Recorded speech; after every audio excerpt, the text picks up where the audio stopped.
Bom, e aí galera, beleza? Vamos para a leitura da questão. Qual o valor da resistência que deve ser adicionada entre A e B para que ocorra IAB igual a 1 A? Antes de começar, eu gostaria de dizer que eu vou deixar na descrição o link da conta no Instagram para vocês conferirem um conteúdo a mais além do conteúdo do YouTube. Dito isso, vamos para o vídeo. Bom, para resolver essa questão, primeiro temos que entender basicamente o que ele está pedindo, né?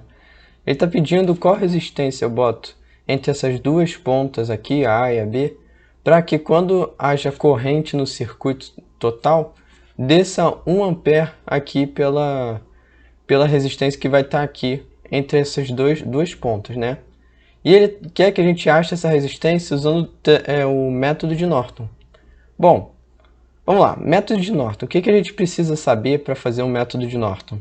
Primeiro passo, calcular a resistência de Norton. A resistência de Norton ela é muito similar à resistência de Thevenin que eu abordei nos últimos vídeos. Que é, basicamente, calcular a resistência total do circuito tirando as baterias, as fontes de tensão do circuito. Ou seja, você vai aplicar um curto-circuito nas fontes de tensão. Ou seja, você vai redesenhar o circuito e vai tirar as fontes de tensão. Foi o que eu fiz. E depois, calcular a resistência equivalente fingindo que tem uma corrente saindo da ponta A e dando a volta em todo o circuito para chegar na B. Ou seja, qual a resistência total que a corrente imaginária vai ter que enfrentar, qual a resistência total que a corrente imaginária vai ter que enfrentar ao longo do percurso, tá? Então vamos lá, o que eu fiz? Vou calcular basicamente, resistência de Norton é a resistência equivalente de circuito. Então o que a gente vai fazer? Eu primeiro juntei esses dois resistores em série, deu 16 ohms. Ok, deu 16 ohms. Tem esse resistor aqui de 2 ohms. Ele tá, se vocês verem, ele está em paralelo, esses dois resistores. Por quê? Porque eles, se você ver, eles têm a mesma origem, tem origem no mesmo nó. Corrente, ó, ela vai ter origem, a corrente que vai passar por eles vai ter a origem no mesmo nó, nesse nozinho aqui, tá? Então, esses dois estão em paralelo. Ok, como é que a gente calcula em paralelo? Faz produto divididos pela soma. Então eu vou fazer 16 vezes 2 divididos por 16 mais 2.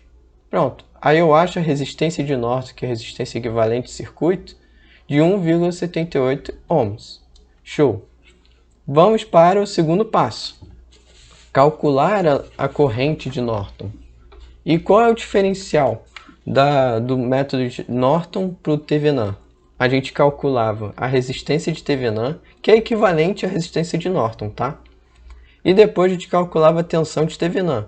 Mas agora a gente não calcula a tensão de Thevenin. A gente vai calcular a corrente de Norton. E o que seria a corrente de Norton? A gente já vai ver, peraí. A gente vai basicamente pegar o circuito original, pega ele, depois você vai aplicar um curto-circuito entre os terminais A e B. Aplicou um você ligou, na verdade, os terminais A e B. Ligou eles. O que vai acontecer? Você vai trabalhar com um circuito que a corrente ela vai deixar de passar por um ramo do circuito para passar pela parte fechada que você fez entre A e B. Por quê? Porque a corrente sempre opta pela parte que tem menor resistência possível. E nesse ramo aqui, nessa parte aqui do circuito, a resistência é nula. Então a corrente ela vai deixar de passar aqui não vai ter mais corrente. Então a gente pode desconsiderar essa parte do ramo. Show! Por que a gente está fazendo isso? A corrente de Norton, na verdade, é a corrente que vai passar entre A e B. Mas peraí. Não é essa corrente aqui, não é essa corrente que a gente está falando, tá? A gente quer a corrente de Norton, na verdade, é a corrente que vai passar entre A e B quando tem um curto entre A e B, não quando tem uma resistência, que foi perguntado na questão, entendeu? É um outro caso diferente. Ele quer saber a corrente de Norton, qual é a corrente entre os dois terminais A e B, que eles vão estar ligados como um curto entre eles. Beleza. Aí, a gente calculando o valor do Norton, a gente vai fazer o seguinte. A gente vai considerar um novo circuito. Eu tirei aquela parte anterior. Por quê? Porque não vai passar nenhuma corrente, então eu tenho um novo circuito aqui bem mais fácil. E para calcular a corrente de Norton, que é a corrente entre esses dois ramos, essas duas pontas, né, entre A e B, é basicamente fazer a lei de Kirchhoff, né? Qual vai ser a corrente que vai passar nesse circuito aqui? Bom, fazendo a lei de Kirchhoff, a gente tem 30 menos 20 menos 2 vezes a corrente. E qual é essa corrente? Corrente de Norton, tá? É a corrente que vai circular aqui. Então, o que vai acontecer? Eu vou fazer 30 menos 20 menos 2 e N igual a zero. A tensão total do circuito tem que ser igual a zero. Show! Vamos lá. Fazendo aqui, desenvolvendo o cálculo, eu acho a corrente de Norton sendo igual a 5 amperes. Beleza, eu tenho a resistência de Norton e eu tenho a corrente de Norton. Agora a gente vai para o último passo.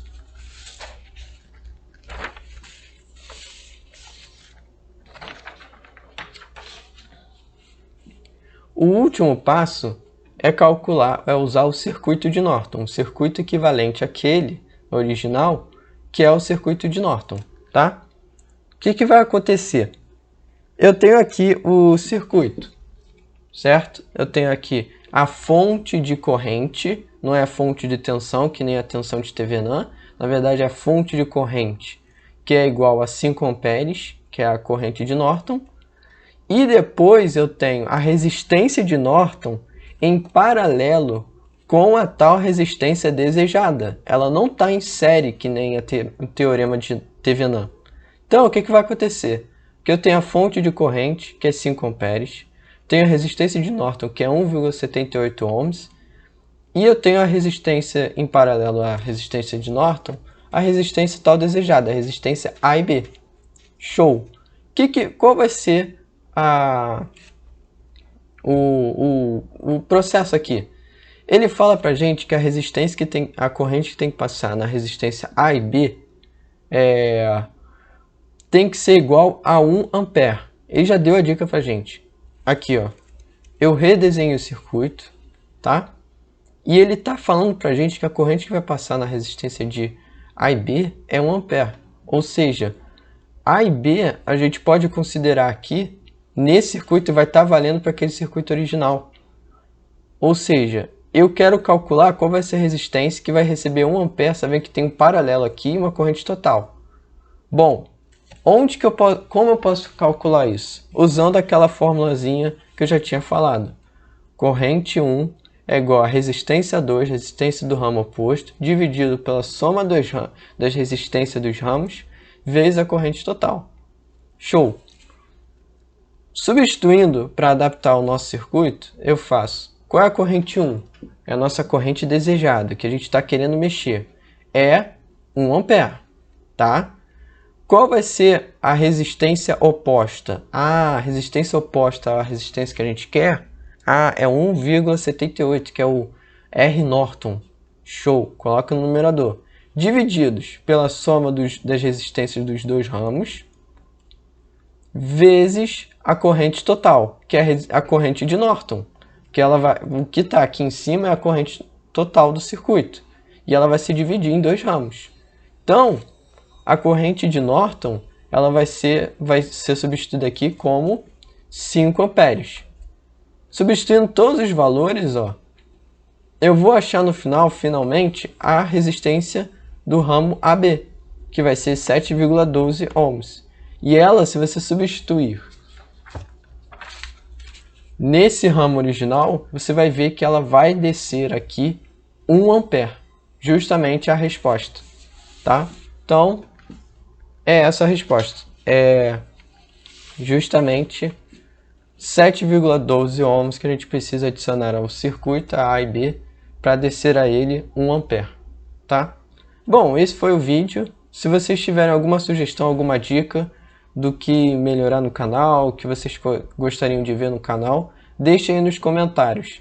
E também eu vou deixar na descrição depois dê uma olhada na descrição para ver o link do meu Instagram, da minha conta do Instagram do canal. Bom, muito obrigado pela atenção, até o próximo vídeo.